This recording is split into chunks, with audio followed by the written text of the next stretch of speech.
8h15, bienvenue à bord si vous nous rejoignez. Nous allons faire un petit bout de chemin ensemble, en compagnie de Sylvia Ligard, de Benoît qui vient pour nous parler des fameuses séries télévisées. Plein de surprises aujourd'hui, et de Maude.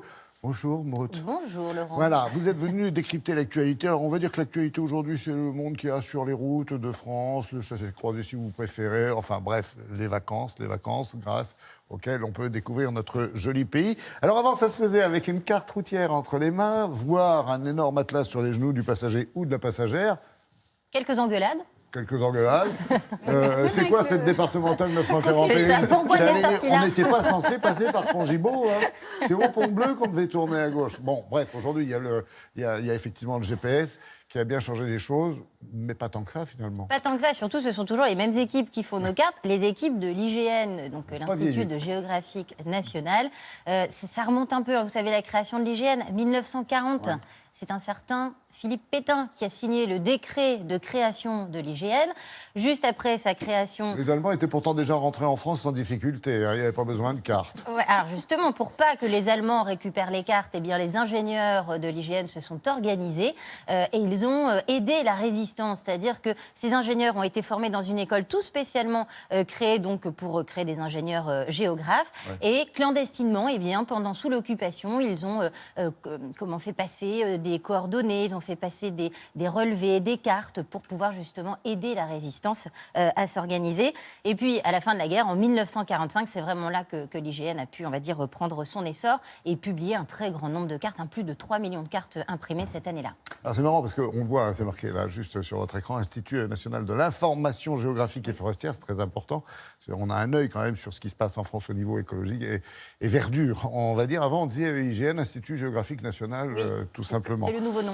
Et à l'époque, justement, dans les années 50, il a fallu rattraper quand même le retard de la guerre. Hein, bien sûr, puisque pendant 5 ans, il ne s'est presque rien passé, ou en tout cas, les ingénieurs n'ont pas pu travailler comme ils le souhaitaient.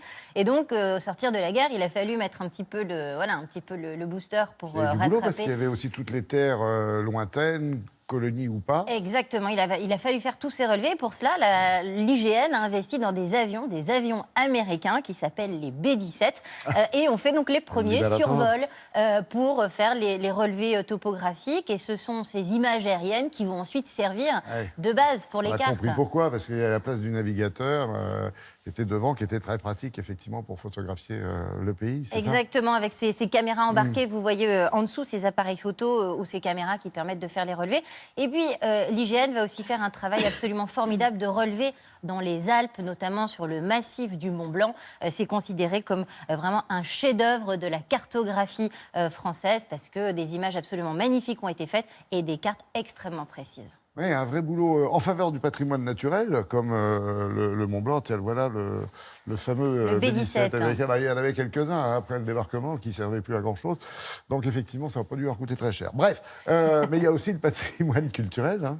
Bien sûr, puisque l'IGN a participé à pas mal de missions pour sauver le patrimoine. En 1958, notamment, les ingénieurs de l'IGN participent au relevé topographique pour sauver le temple d'Abou Simbel, vous savez, il est mis en danger par le barrage d'Assouan. Et donc, ils vont aller relever les contours de chaque statue du temple pour pouvoir le déplacer et le sauver. Il y a une autre mission majeure qui va se faire quelques années plus tard, en 1966, c'est la grotte de Lascaux, la vraie, pas la copie, mais justement pour pouvoir faire la copie, il a fallu faire un relevé très précis, et là encore, ce sont les ingénieurs de l'IGN qui ont participé.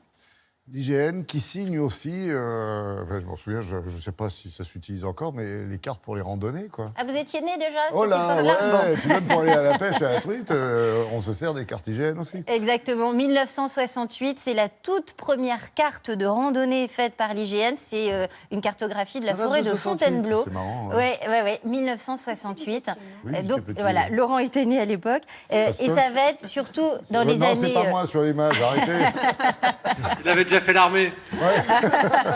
Et donc, dans les années 68-70, ça va être vraiment l'essor commercial de l'IGN qui va faire ses premières cartes pliables, vous savez, donc les cartes routières, mais aussi les cartes pour les circuits à vélo. C'est pas que la randonnée, l'IGN. Et puis, l'Institut va continuer aussi son travail d'aide pour les catastrophes, pour en cas de catastrophe naturelle, notamment au moment de la catastrophe de l'Amoco-Cadiz, donc on est en 78, et l'IGN va aider à suivre l'évolution de la marée noire. Ouais, un super outil qui a vécu sa révolution, ou qui la vit en ce moment, sa révolution numérique, bien Et sûr. bien sûr, le numérique. Donc, à partir de 2008, l'IGN a lancé un grand travail de dématérialisation des cartes, des photographies. Donc, c'est-à-dire qu'on va scanner, on va numériser tous ces matériaux pour pouvoir continuer à les exploiter. Et puis, plus récemment, c'est évidemment la révolution du smartphone. On a tous utilisé au moins une fois l'application pour se géolocaliser ou en tout cas un GPS. Et bien là encore, magnifique travail de l'IGN qui continue à faire ses relevés.